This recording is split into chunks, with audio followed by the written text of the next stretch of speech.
it goes back to monitoring. I think dito nagkukulang, hindi ko alam kung sino may problema rito, DMW or OWAC. Today, tutuldukan natin yung problema yan. Dahil kapag hindi, pagdating ng budget hearing, I'm sorry, baka ipitin ko muna ang budget ninyo. Dahil nung pumunta siya sa Saudi, pinirma niya sa kontrata niya ay 7 lamang katao ang kanyang aalagaan. Pero pagdating niya doon sa Saudi, 21 katao ang kanyang inaalagaan at may kasama pa doong special child. Kali. Kailan ba matapos itong problemang ito? Palagi, meron pa akong reklamo natanggap na kung saan ang pagkaalam niya, bungalo lamang yung bahay na kanyang pagtatrabahuan. And then, 4 o 5 lang ata yung kanyang pagsisilbihan. Pagdating niya doon sa Saudi, hanggang 3rd floor yung bahay. At mag-isa lang siya. Just imagine, 1st hanggang 3rd floor ang kanyang pinagtatrabahuan at 1 dosena ata yung kanyang pinagsisilbihan.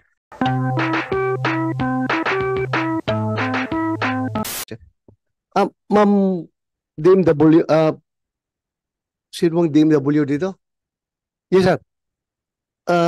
You've been in existence for about 3 years or almost 3 years. Ano problema natin? Bakit until now hindi pa tayo nakadeploy ng OWO? MWO. Dito sa mga lugar na marami tayong mga OFW. Kasi ang premise ng DFA, why they're insisting to hold on that 100 million or 200 million na legal assistance fund because of your absence. So, kung nandun na kayo, dapat kayo maghawak ng pera na yan para tutukan talaga yung mga legal problems ng ating mga OFW. How long will it take for you to complete the deployment of all these vacant countries na walang MWOs? Good morning, Mr. Chair and the honorable members of the committee. May I be allowed to reply to the Yes, committee? go ahead, Mr. Colalia. Yes. Mr. Chair, Republic Act 11641 mandates the Department of Migrant Workers to establish and create MW offices in all destination countries where the Philippine Embassy or the consulate are present. That is the mandate. However, the challenge is kailangan po natin na aprubahan po ng host country kung saan po tayo magtatayo ng MWO. That's at hindi po lahat ng host country ay inaalaw po tayo. So we can only establish and create an MW office if the host government allows us. Second po, we need the support coming from DFA. The DFA has to endorse our request to establish an MWO. Without that endorsement, we cannot on our own. Initially. So far, wala kayong problema dyan? Apo, wala. Wala. Apo. Okay. Mr. Chair, go ahead, Senator Erwin. Matatanong ko lamang po, kung tinitingnan ko po itong pondo na sinasabing 100, may 200 million na para sa legal assistance fund po natin. Lumalabas po, base po dito sa isinumite ni Senator Joel Villanueva sa kanya pong research. Noong 2022, 3,863 ang pending cases. Wala man po lang na absuelto. Ibig po ba sabihin ito, lahat po sila na-convict, wala man lang na absuelto, na dismiss ang kaso. Anong klaseng abogado ang pinagkukuha po natin? Abogado ba talaga po ito o baka mga nagtatatak-tatak lang ng mga notaryo doon sa Middle East? Pakipaliwanag nga po dahil nagugulhan po ako Noong 2022, zero acquittal of the 3,863 pending cases. Bakit po? Abogado ba talagang kinuha natin o mga mga assistant lang ng mga abogado? Pakipaliwanag nga po sir dahil nagugulhan po ako Ako muna po. No? First of all, mga abogado po talaga yan. Tulad ng sinabi ko po kanina, hindi pa abutin sa trial kasi sa ibang mga bansa, Pag umabot na yan sa trial stage, almost sure makukonvict. Kaya po nakalagay po 0 yan. At that time kasi, yung sinamit ng DFA no, yung acquittals in the last 6 months. Kasi semi-annual report, no? Yes, twice a year. And the last 6 months before that, walang acquittal. But there have been acquittals. There have been a number of acquittals. And ang maganda dito, pag na-convict man, mas mababa ang sentensya kaysa dapat na bigyan. Kunyari, imbis na death penalty, lesser, o kunyari 10 years, nagiging 5 years, at makakapagtrabaho yung abogado natin working with us para makakuha ng pardon. In fact, every year may mga daan-daan na mapapardon na Filipino. Mr. Chair. Thank you very much, everybody. Comsec, thank you. Now, may I ask my fellow senators present if any one of you would like to deliver an opening statement? Senator Bato de la Rosa? No? Senator Erwin Tulfo? Go ahead. Thank you, Mr. Chair. Ngayong araw, muli po nating binibigyang halaga ang ating mga bayani, ang ating mga OFW na patuloy po nagsasakripisyo upang bigyan ang kanilang pamilya ng mas maayos na buhay at makatulong sa ekonomiya ng ating bayan. Ang tanging magagawa po natin para suklian ang kanilang walang kapantay na kontribusyon ay tiyakin na may sapat silang proteksyon tulad po na nasabi ng ating chairman sa legal na aspeto at iba pang bagay sa kanilang kabuhayan at sa kanilang iba pang mga karapatan. Kaya nais ko pong pasalamatan ang ating chair ng Committee on Migrant Workers, Senator Raffy Tulfo, at ang kapwa ko mga senador, Senador Bato de la Rosa at iba pang mga miyembro ng komiteng ito sa pagsusulong ng mga batas na naglalayong palawigin pa ito pong Legal Assistance Fund na pag-uusapan po mamaya at ang free financial education para sa ating mga OFW na matagal na po nilang inaantay. Kaugnay po ng paghatid ng mga serbisyo sa ating OFW ay ang pagsisiguro ng tamang paggamit ng pondong ipinagkakatiwala po sa OWA, sa DMW. Nararapat ding alamin ang kalagayan ng mga Filipino seafarers na nasangkot sa engkwentro sa Red Sea at Gulf of Aden. At siguraduhin hindi na muli itong maulit pa. At kailangan po sigurong maibalik na ang mga natitira pang bihag. Dapat po our government should double its effort to bring them back home. Hindi po sila bayani lang sa ginhawa. Bayani na may tuturing kapag nagpapadala ng pera, pero nakakalimutan na kapag ang bayaning yun ay nagkakaproblema na. No. Dapat po, pag-alis nila sa ating bayan, bayani po ang tuturing. Pagbalik nila, bayani pa rin po dapat. Pati na rin po 100 mga crew members at di man tinanggal sa cruise ship na walang due process. Kailangan pong masilip ito.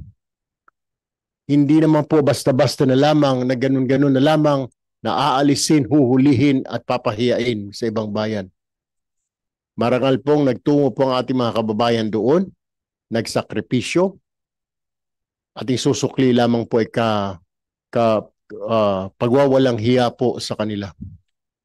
Ang sinasabi po natin ay dapat bigyan ng dignidad at dangal ang ating mga OFW.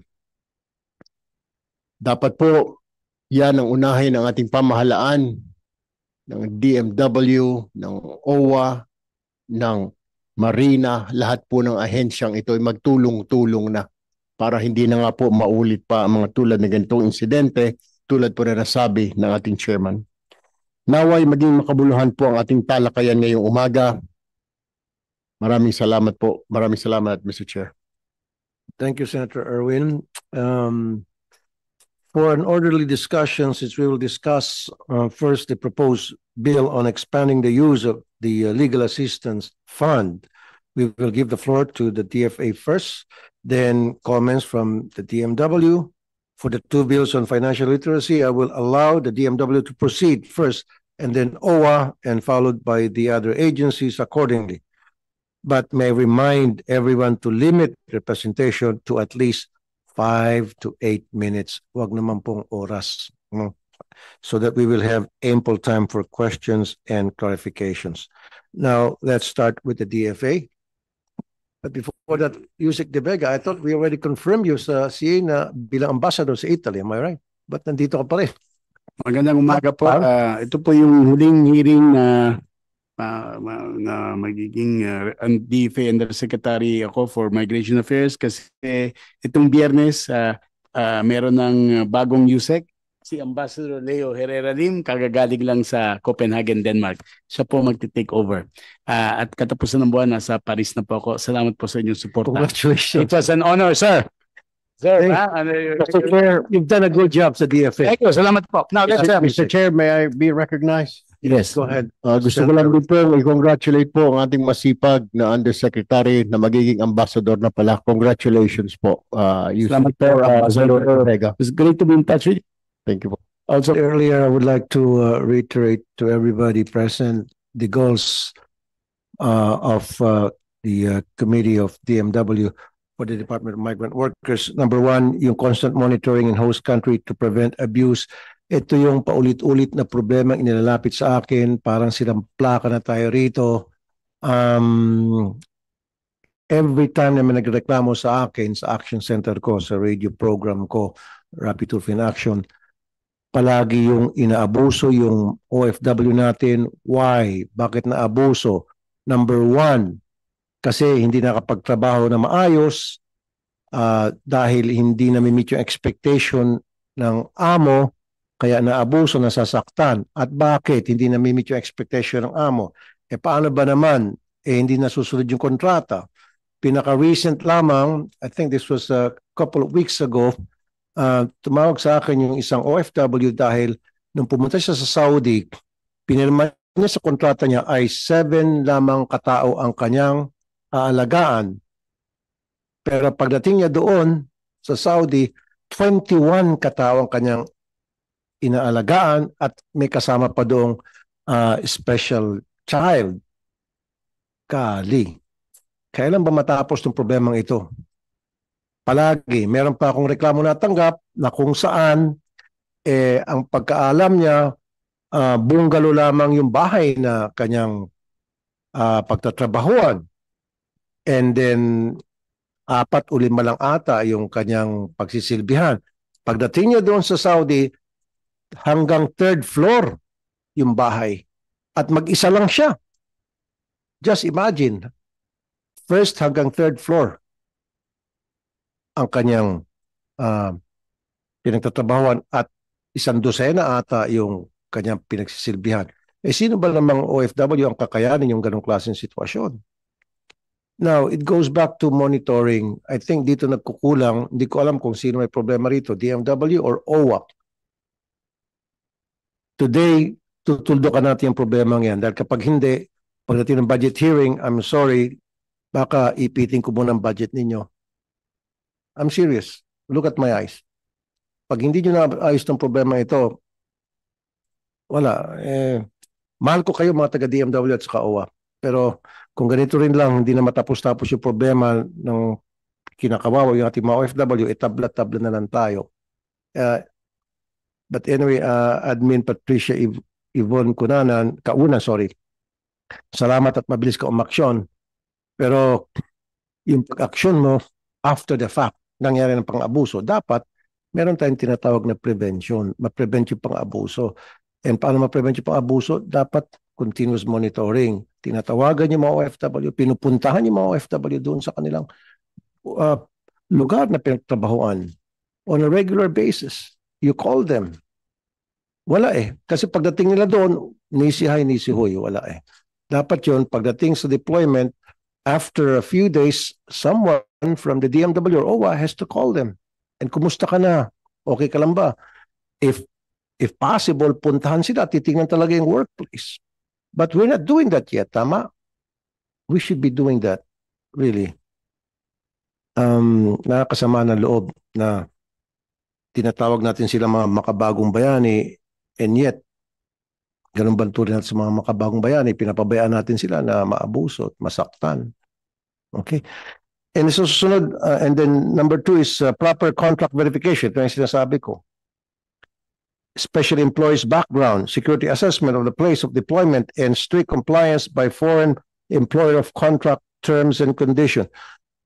Kung tayo nga, kung yung mga OFW natin, dumadaan sa butas ng karayom bago ma-deploy. Merong NBI clearance, police clearance, barangay clearance, medical clearance. Ang daming clearance na kailangan i-comply ng ating OFW.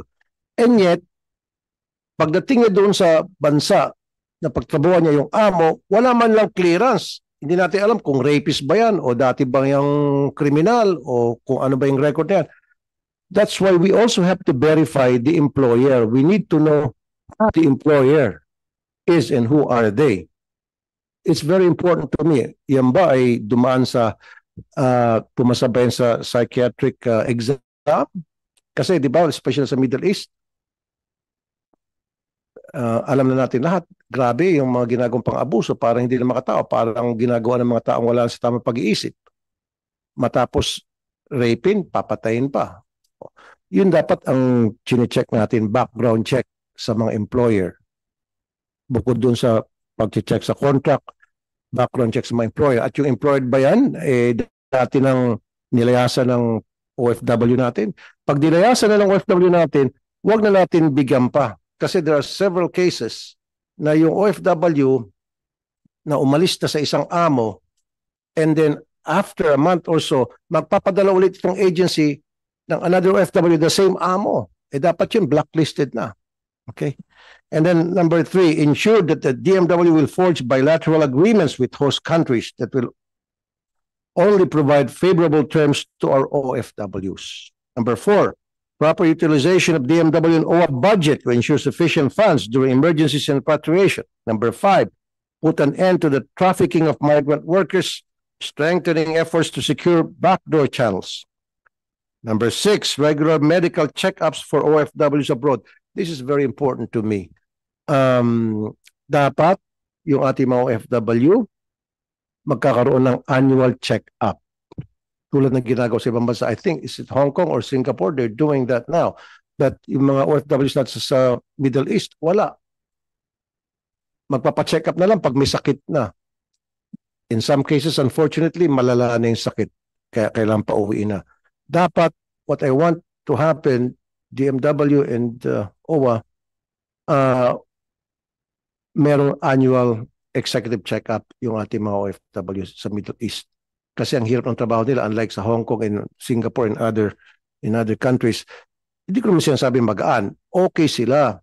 Ang pinakamabigat na trabaho talaga ng OFWs natin ay sa Middle East, especially Kuwait. Okay? So dapat meron silang annual medical check-up. And then revisit and review number 7, revisit and review the implementation of the DMW law and the Magna Carta of Seafarers.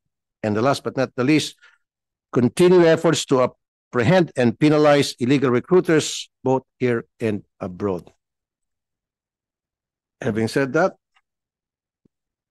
meron akong papakitang video ulit. Okay na ba yung video, Comsec?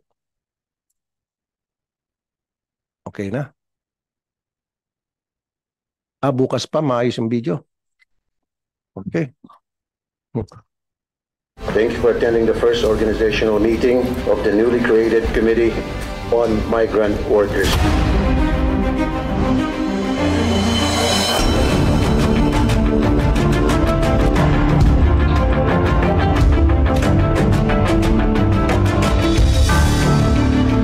Nagkulang po ang ating mga taga-gobyerno dito pagdating sa monitoring. Kung sana on a regular basis o on a monthly basis man lang sana, tinatawagan ng ating mga worker para kumustahin, hindi sana nangyari ito.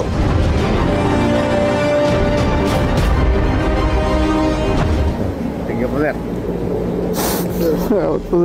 This time, under my watch, bilang committee chairman ng migrant workers, that's not gonna happen anymore. Never.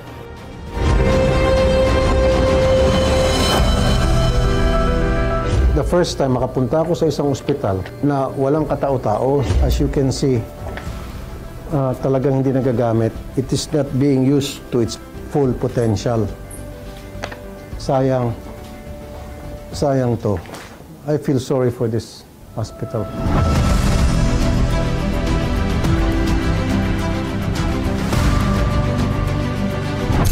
Sabihin niyo, pito lang tayo lagi. Tayo, bilisan mo ang tawag ka. Sarapit ang Magsisiksikan sila parang sardinas dito. Parang City Jail Networks.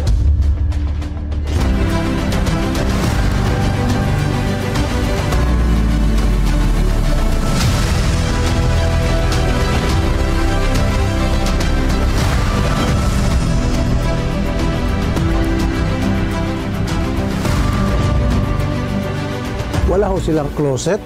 Pwede ba tayo maglagay pang area na para lagyan po ng mga gamit nila? Dapat yung locker. Siguro yung isang room na ito, yung alisin na lang itong mga basura, lagay po sila mga locker. Ano po? Sinadjust ko noon na magkaroon ng binisan. Dati wala ito. So ngayon meron na para ilalagay ng mga nakatira dito, yung mga sabon, yung kanilang mga importante mga bagay. We shall now witness the enactment of the Magna Carta of Filipino Seafarers. Our region also deploys 40% of the world's migrant workers. The protection of these workers, especially those in vulnerable situations such as domestic workers, is crucial to us. Ito yung modus operandi nitong first check-up ng isang would-be seaman. Nagbayad. Paglabas ng result, sabi, another check-up for confirmatory. And then lalabas ulit yung result, so naka 1313, di 26. Ay, meron naman kami nakita. Confirmatory ulit. So, 39 na. Ganon kamandurugas ito. Nasa batas natin, sa PEME, dapat shoulder ng manning agency ang lahat ng gastusin sa PEME. Boss, masungit at mabagal daw kayo. Sir Rafi, totoo po yun. Minsan masungit po yung mga ano nila. Pagbayad, ibigay na lang agad Correct. yung resibo. Bakit hintayin pa namin? Ma'am, ibigay nila agad yung resibo once nakapagbayad sila. Kalokohan yan. Kailangan ibigay ang resibo once nakapagbayad sila. Release ang resibo. Good. Ganun eh. Pinapahanapan yung sistema. Release ha. Guys, thank you!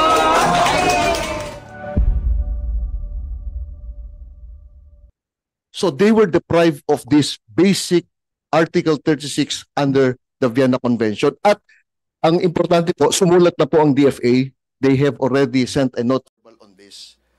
Yun po yung... No, Mr. Chair, makasingit lamang ako yung Seculaliano.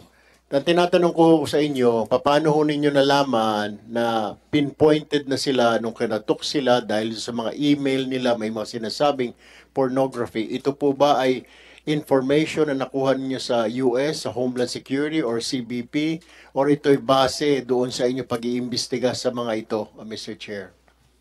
Mr. Chair, base po sa pag-iimbestiga po ng DMW sa bawat isa po sa kanila. Sunod ko po na katanungan, Mr. Chair. Doon po sa barko kung saan sila nanggaling, ilan pong manggagawang Pilipino pa nandoon at ilan po ang na-deport, Mr. Chair? Humigit ko lang po, naglalaro po yon sa 1,000 hanggang 2,000 po yung lahat ng crew members doon, iba't ibang nationality, at ilan lang po sa kanila ang ipinatawag, ilan lang po ang na-identify, at yung iba po sa kanila dumiretso sa kabina kasama yung supervisor, yung iba po sa kanila hinanap pa dahil kasalukuyan nagtatrabaho, hindi po bababa sa 5 sa isang barko. Di po, doon sa barko nila, Mr. Chair, doon sa kung saan sila kinuha, ilan po ang Pilipinong manggagawa doon at ilan po 80 plus sabi niyo ang dineport o siyam sila? Ilan po sila? 93 po lahat, Mr. Sa isang Chair. barko, anong barko po ito ang pinag-uusapan natin? Okay. Babanggitin ko na lang po with all due respect. Magsaysay Maritime Corporation, 12. Di po, yung barko nila mismo. Opo. Ano pangalan po ng barko? Ilan po yung pinadeport? Ilan po ang natira ng mga Pilipino? Ayun po yung barko nila. Ng mga Pilipino. Ayun po yung barko nila, nakalagay po sa kanila, baba ng kanilang pangalan, na ang nag-deploy po sa kanila ang Open Seas. Kanya-kanya pong grupo to, Mr. Chair. So, yung binanggit ko po na 93 covers a period of more than a year, and then it involves more than 6 agencies. Pero sa bawat barko, hindi po bababa siguro sa 10. Hindi po tataas sa 10. More or less, kaunti lang po yung nakukuha at dinideport. Okay. Thank you, Mr. Chair. Senator Bato?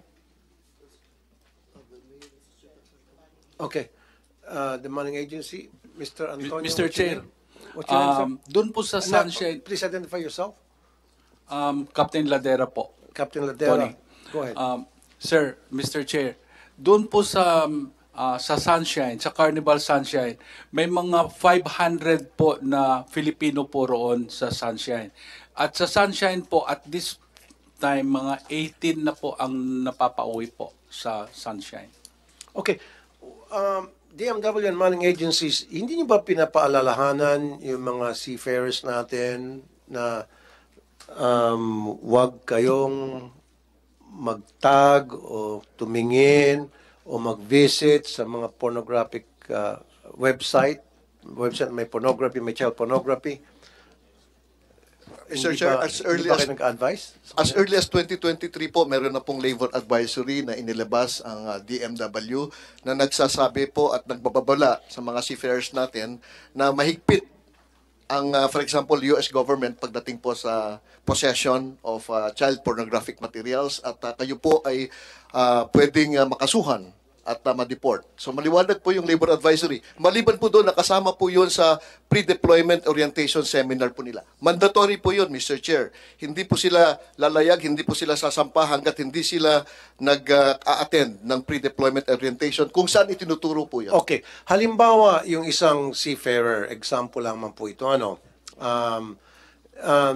nag-visit siya ng isang website na may child pornography at na flag down siya, inakyat siya sa barko, pero wala siyang dalang cellphone. He's not in possession of any electronic gadget. Mahuhuli pa rin siya. Matitiport pa rin siya kahit wala siyang hawak na cellphone. Mr. Chair, ang alam ko po, lahat po sila walang nakitang child pornographic sa kanila. Wala po talagang nakita. Doon sa 83, Sa cellphone? Yes po. Wala po, Mr. Chair. So, ibig sabihin, even if they don't have the cell phone in their possession, the mere fact na yung alam ng immigration yung kanilang email at nakita yung kanilang email, enough na yon na pwede na sila ma-deport.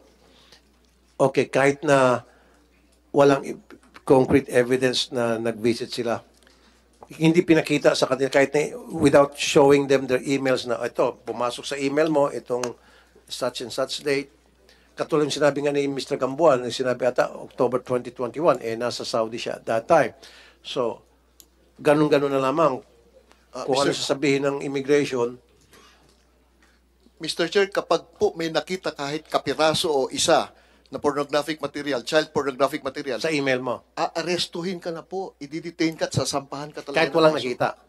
Hindi, pag may nakita Pag po, kahit nakita. isa lang, opo. Pero kung walang nakita, Hindi po nila i-detain, walang kaso, pero I-deport lang. that is a privilege on the US government to deport them. okay, curious lang ako. How about dun sa mga hindi mga seafarers? Yung mga pupunta lang sa abroad, nagtutour. Is that also applicable? DFA? Senator Bato? Ingat-ingat ka, Sen. Yeah. Mr. Chair, if I may respond on behalf of USEC Ed. Yeah, go ahead.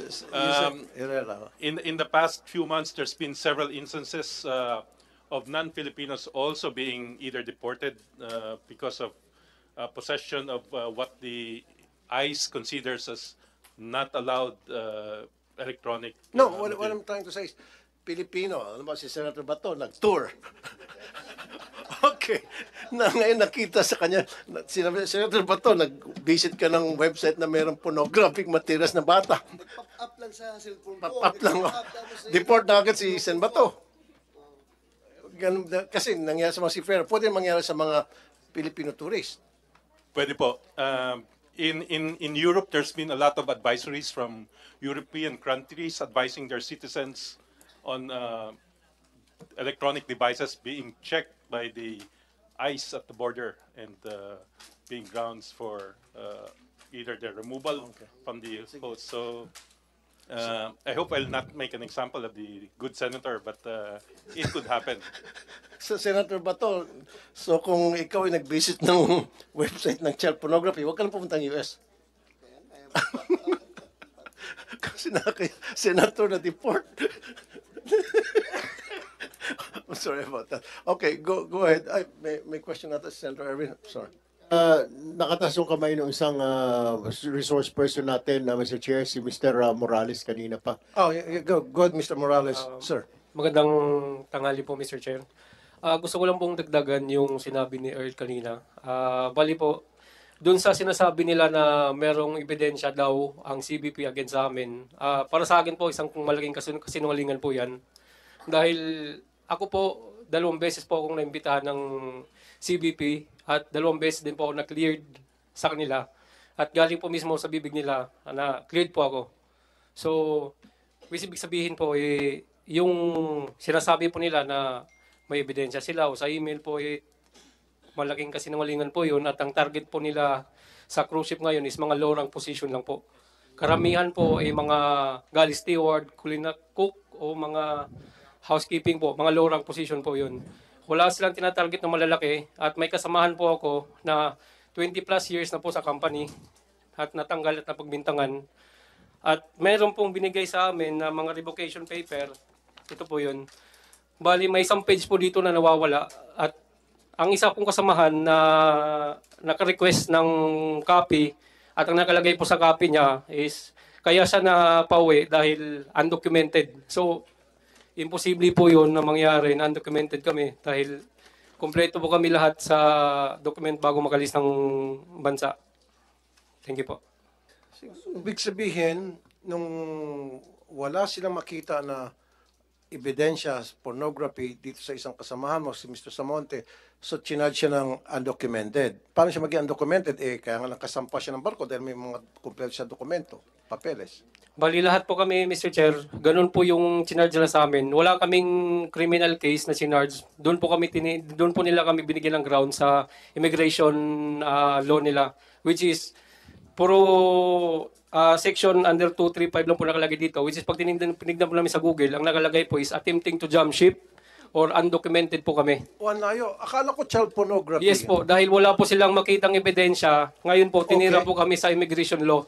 So, sobrang injustice. So attempt to jump ship yung kinaso sa inyo. So malayo dun sa binibintang sinabi sa inyo verbally na kayo ay in possession of child pornography sa inyong email, malayo doon. Nung wala silang makita ebidensya sa cellphone ninyo, kaya ang kinaso sa inyo attempt to jump yes ship? po, tama po. Kaya yung sinabi po ni Yusek Bernardo po na may record na sila sa amin, imposible po yun dahil una-una po alam ko po sa sarili ko na wala akong in-access na ganung site. At makikita niyo po mismo pag, kasi kami po mismo nakaranas, bali po, para lang kaming ginawang bata, pinagtatawanan at hindi kami binigyan pagkakataon na ipaglaban sarili namin. Bali, pag nagtatanong po kami kung pwede kaming tumawag sa DFA sa New York po at ayaw po nila kami bigyan. Kumbaga, yung cellphone kasi nila, yung cellphone namin nasa kanila lahat. So, wala kami mahingian na tulong. So, parang pinipilit lang po kami, gaya po sa amin. Ayaw ko po pirmahan yung revocation paper na hawak ko ngayon. Ngayon po, binagsakan ako ng posas. Pinapapili po ako, pupusasan kita o uuwi ka.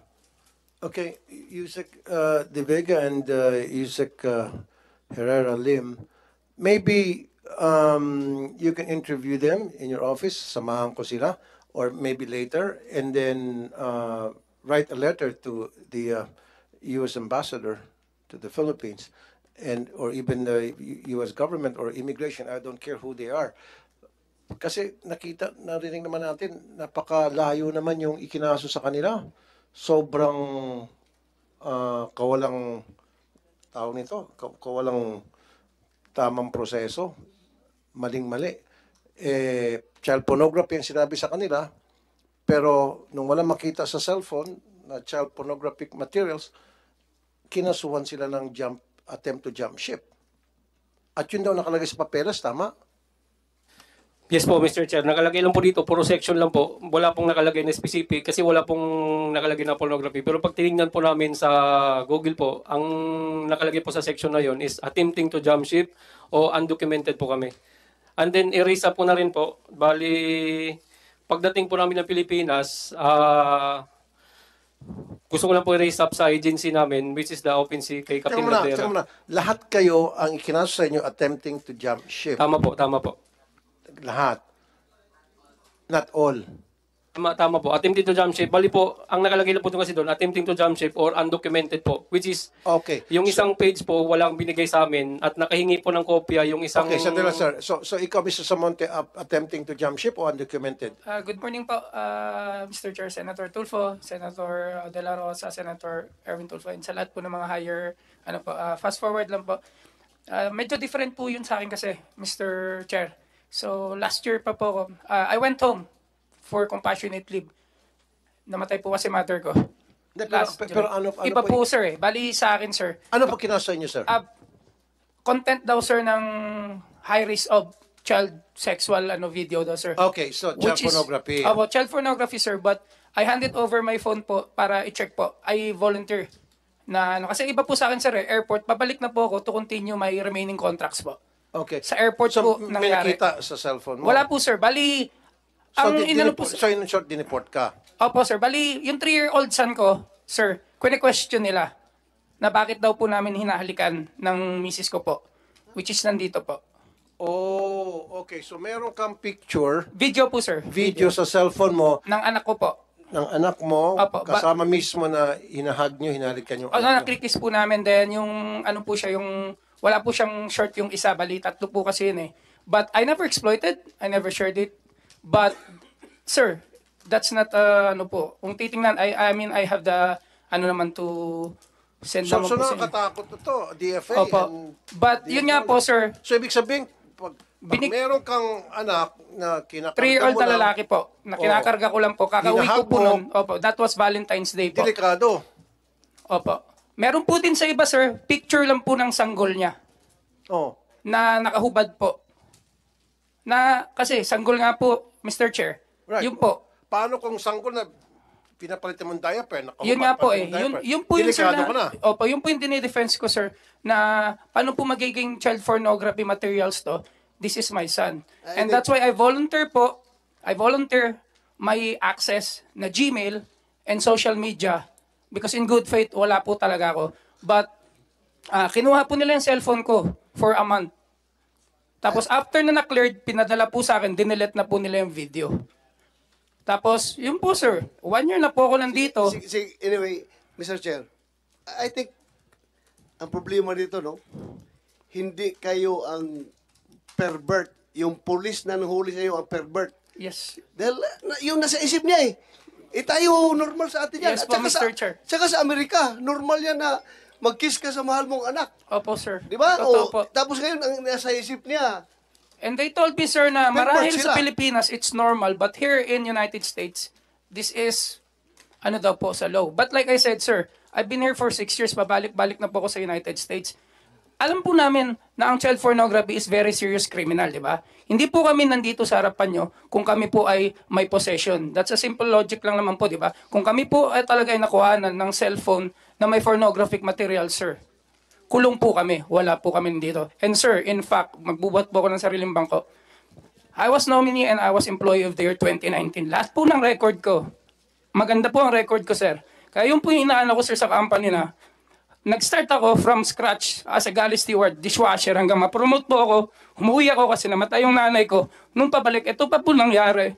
And now, nanghihingi lang din po ako ng na kahit ma-deploy man lang po ako sa Asia, ito lang po yung bread and butter ko. Pero wala. Now, kahit masakit, pumasok pa ako as MC, taxi rider, as just to support my family. Kasi ayaw na po ako bigyan ng contract ng agency. Sobrang sakit po. Ano pangalan po ng agency niyo, Mr. Samonte? Royal Caribbean po. RCM. Nasaan dito Royal Caribbean? Oy, bakit ayaw niyong bigyan, ma'am? Alam niyo naman, inosente itong kababayan natin si Mr. Samonte, and I believe him. Yeah. So bakit ayaw niyong bigyan siya ng, kontrata kahit nasa ibang bansa na wala sa US? Ang nag-a-assign po kasi kung saan papupunta ang crew is not us, but technically it's actually a Royal Caribbean. And almost all of the ships, even kung nasa Asia po siya, saglit lang po yan sa Asia and then didiretso na naman po sa US or other parts of the world. And then, ang isa pa rin po is that yung ships po is under US. Okay, lahat sila under US. So jurisdiction and rules ng US din po ang sinusunod. even if we wanted to put them, I'll give you an example po. There are those who would say, bakit hindi na lang kami sa Australia? However, pag ano po ng pag nasa embassy na sila and then chinek po yung kanilang cancellation of C1B, nagkakaroon din po ng effect. So yun din po ang aming problem. Even if we wanted to put them in other vessels, nahihirapan din po kami. Mr. Chair. Right, Senator Erwin. Oo. Matanong ko lang, ano ho ba ang trabaho ninyo, Mr. Samonte, sa barko? Maraming salamat po sa tanong po, Mr. Erwin Tulfo, sir. Ano po yun? I'm an entertainment activity staff po, bali hosting. Entertainment. Kaya po, but I started as a galley steward po and nakuha ko po siya kasi 2015 to 2017, I represent... Ilang taon na po kayo sa nagbabarko? 6 years po, sir. 6 years. Okay. Salamat po. Meron po ba tayong manning agency dito na mga cruise ship na pwedeng i-accommodate itong tao na ito? Parang awa nyo na, biglang hindi mo grab rider. Baka po pwede po yung mga or dyan sa inyong mga cargo ship. Meron po ba na pwede ho i-accommodate itong tao? I believe this person is qualified. Meron po ba magandang puso ho sa inyo? Kasi hindi siya po pwede sa US dahil kinancel po ang kanyang visa. Mr. Chair, I tried to, since 1 year na po ako dito, I tried to apply different manning agency. And natanggap po ako kahit sabi ko po, bumalik po ako as a dishwasher. It doesn't care. Gagawin ko po. May trabaho lang po ako. Pero since nakita po nila yung US visa ko, na-reject po nila ako, sir. So, parang, kahit saan po ako manning agency, let's be honest here po, it's not a business in politics po. Pero naniniwala po ako sa lahat ng mga director ng agency. Kaya po kami dumirekta kay Senator Rapi Tulfo. Kasi wala na po talaga eh. Puro rejection po. Imagine, 1 year po ako from Cebu po ako. Nakikitira lang ako dito, sir. Nilalabang ko, sir. Alam po yan nila. May record ako sa MWO. January pa po ako. Alright, Wala po. Mr. Chair, if you would allow me, Yusek Ulalia or Department of Migrant Works, can we do something about this? Parang awa nyo na. Can you accommodate this individual at sabihan yung mga manning agency? Ayaw, Mr. Chair, parang kinasusuklaman nilang tao na ito. Akala mo may sakit. Lahat sila, walang nag-volunteer mo lang. I was hoping they would say, sige po, Mr. Chair, kami na lang po, papatatanggapin na wala. Baka po pwede through your office, DMW, na direktahan ito mga ito para matanggapin ng tao ito dahil may trabaho siya. Trabaho niya ay pagiging seaman at hindi delivery o rider. Maari po ba, Yusek? Yeah, makasingit lamang. Kasi yung sinabi kanina ni Director Avelino, lahat ng mga cruise ship ay halos lahat dumadaan sa US territory. O kahit na Australia, halimbawa mag-apply, titingnan yung visa, malalaman din nila na cancel yon, etc. How about kung cargo ship Philippines to Singapore o Philippines to Hong Kong? O hindi naman dadaan sa US yon. Hindi naman kailangan ng visa yon. So why not? Wala ba kayo maipasok na trabaho sa kanila?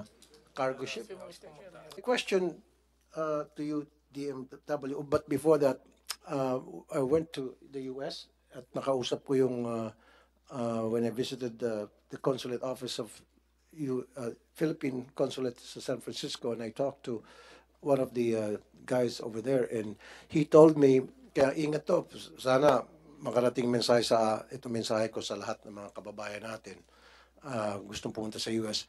For example, nagkaroon ka ng kaso o drunk driving sa US, or you were convicted of any crime in the US, and then na-serve mo na yung sentence mo. And then after that, umuwi ka ng Pilipinas. Hindi ka na makakabalik ng US because meron ka ng record. And then they will use that record na ikaw ay dating convicted felon. And therefore, you are barred to enter the US territory. Even if you will only go sa border, outside the border, let's say you go to Mexico, and then pagbalik mo, may kita yung sa record mo na ikaw pala ay dating na-convict ng drunk driving, ikaw ay nakulong, etc., then you are barred to enter the US. So, guys, be careful. Yan yung isang problema ngayon na hinaharap ng mga Pilipino. In fact, merong ilang mga Pilipinos na, excuse me, that were not allowed to enter the US simply because meron silang mga cases na convict sila. Kaya, Pag kayo ay mayroong mga kaso, kayo dyan sa US, may mga kaso kayo kahit na na-serve nyo ng sentence ninyo, wag na muna kayo umuwi ng Pilipinas. Hintayin nyo siguro maalis si Trump. Pag wala si Donald Trump, then maaari magbago yung policy. Totoo yan. Polisiya lang ni Trump. And the new president can change that kind of policy for now. Okay? Now, DMW or DFA, pwede ba tayong, through the lawyers that we have here, idepensa natin yung mga seafarers natin na deport na unjustly accused of something na hindi naman totoo, and then para malinis ang record nila? Tulad ng ni Mr. Samonte, merong bata doon na anak niya na hinahalikan lang niya kasama misis niya, and then idedepensa natin sa US. Sabihin natin, hindi totoo yung accusation niyo, anak niya yun, and ipakita tayo ng mga ebidensya. Birth certificate ng bata na talagang anak niya yun. So why don't we do that? Can we do that? DFA? Para malinis yung pangalan ni Mr. Samonte at sa lahat ng mga seafarer na walang kasalanan. Are we not doing it yet? Mr. Chair, we'll attempt to inquire from our embassy, but usually in the U.S., exclusion grounds used by the border patrols are pretty much a sovereign power, sovereign rights, and cannot be questioned or appealed to. So it becomes. So unappealable yun yung kaso nila. So ibig sabihin kahit na pinagbintangan sila, wala naman talaga silang kasalanan, even if they're really innocent. And those charges were just made up, trumped-up charges. Yes, as then as you cannot earlier appeal it explained anymore? by the other resource person. No, don't worry about the resource person. Don't worry about him. I'm more concerned about the rights of our seafarers. Yep. And what can you do as USEC of the DFA? We'll course our... Because it's your job, it's not their job. Yeah, It's we'll your course job. our action through our embassy in Washington, D.C. to ascertain the remedies for a person that has been unjustly accused. Yes. of Kaya an nga, di ba, offense. sir, meron tayong action fund, meron tayong ATN, meron tayong LAF, etc. Can we not use those funds para mag-hire tayo ng lawyers from the US, and then those lawyers will appeal to the US immigration na saying that the Mr. Samonte was unjustly accused of a crime na hindi naman totoo, etc. Absolutely, The appeal. Mr. Chair. We'll do that. We'll get the details from Mr. Samonte and the other Very good. affected seafarers. Very good. Other boy. Mr. Chair. Good. Go ahead. Alam nyo, para sa DFA, alam nyo naman ho siguro, pati sa DMW, sa US Embassy po, meron po sila diyang Department of Homeland Security. Ang CBP, ang ICE po, under sa Department of Homeland Security. Baka pwede pong i-apila o humingi pa ng motion for reconsideration, sabi po ng Mr. Chair, para lang maalis sa record nila. To clarify, na ito po, na pagbintangan po, ito si Mr. Samonte and so forth and so forth. Makikinig naman o siguro, why don't we try this instead of going from here, diretso tayo ng Washington, may mga representative, bawat embassy po, meron silang representative dyan ng Department of Homeland Security, meron po silang representative ng State Department. Bakit hindi po muna natin subukan doon, mas mabilis-bilis, at ilapit ang mga kaso ng mga taong ito na ito po ay napagbintangan. Tama din po, at the same time siguro we have to get a lawyer doon po sa US to represent these people habang dalawa pong ginagawa ho natin, dalawang approach. Talking here, doon sa mga representatives nila na naka-assign sa US Embassy natin, and at the same time working doon po sa State Department or sa Washington para po ika nga mabilis. And at the same time, hindi lang Mr. Chair, also my suggestion is baka pwede rin po tayo mag-contact ng mga non-government organizations, tulad po ng ACLU, American Civil Liberties Union. Pwede po tayong tulungan yan. Why don't we do that? Suggestion ko lang po naman yan. Thank you, Senator Erwin. Yusek De Vega, you're raising your hand. Yes, but Mr. Senator, I hope you will be pleased with this. I just mentioned, I messaged Ambassador Mary Kay Carlson, the U.S. Ambassador, and said that there's something I want to talk to you, as raised by Senator Tulfo. Agad sinabi niya, yes, this is my number, please call. Ayan. So I called her now. Okay. These are her words. No? Yes, she would love to meet you to Well, discuss that's this good. issue. Yes. Then let's set it up. Yes, Maybe next week. Yes, Okay. within this week pa nga, kung pwede raw. This week. Kung pwede. Now, Sure. about the case, she emphasized their policy of the U.S. is not Filipino specific, it's not against Filipinos or seafarers. Ang dami raw foreigners, as mentioned by my successor, na nauhuli na bigla lang magugulat sila na, bakit hindi ako pinapapasok? Kasi when you apply for a visa, you give your social media, including your cell phone, and apparently they study your cell phone. So, ang advice niya, it would behoove about everybody, or dapat tanggalin mo whatever porno sites or picture, whatever, on your cell phone. Bago ka pumunta sa States, mamayang konti, magugulat ka doon. They're so strict now. But she assures us that it's not against Filipinos and that she'll meet with you. Second, she even said that she explained to the Americans on her side na it's something cultural also. Kasi baka yung mga babae na 25 years old na pero baka akala ng US 15 years old. Filipina have a different build from people there.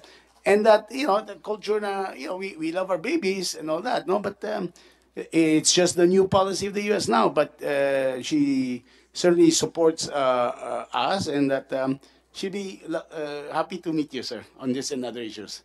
Salamat po. Thank you for that, Yusek De Vega. Kaya, Senator Bato, yung cellphone mo, Tanungin ko sana si Yusek De Vega kung tinanong ba niya si Ambassador if she's happy to meet me also. We can do that. Maybe I can invite you after. Oh, yeah. Okay, anyway, Comsec kindly insert into the record the opening statement of Majority Floor Leader Joel Villanueva. For lack of material time, I'm constrained to suspend today's committee hearing for the 3 pending bills. The committee is hereby ordered to schedule them for TWG to all concerned agencies and stakeholders. Should you have additional position papers, please submit them to the committee. Notices and invitations for the next scheduled hearing will be sent to you accordingly. That being said, this hearing is hereby suspended. Thank you, everyone.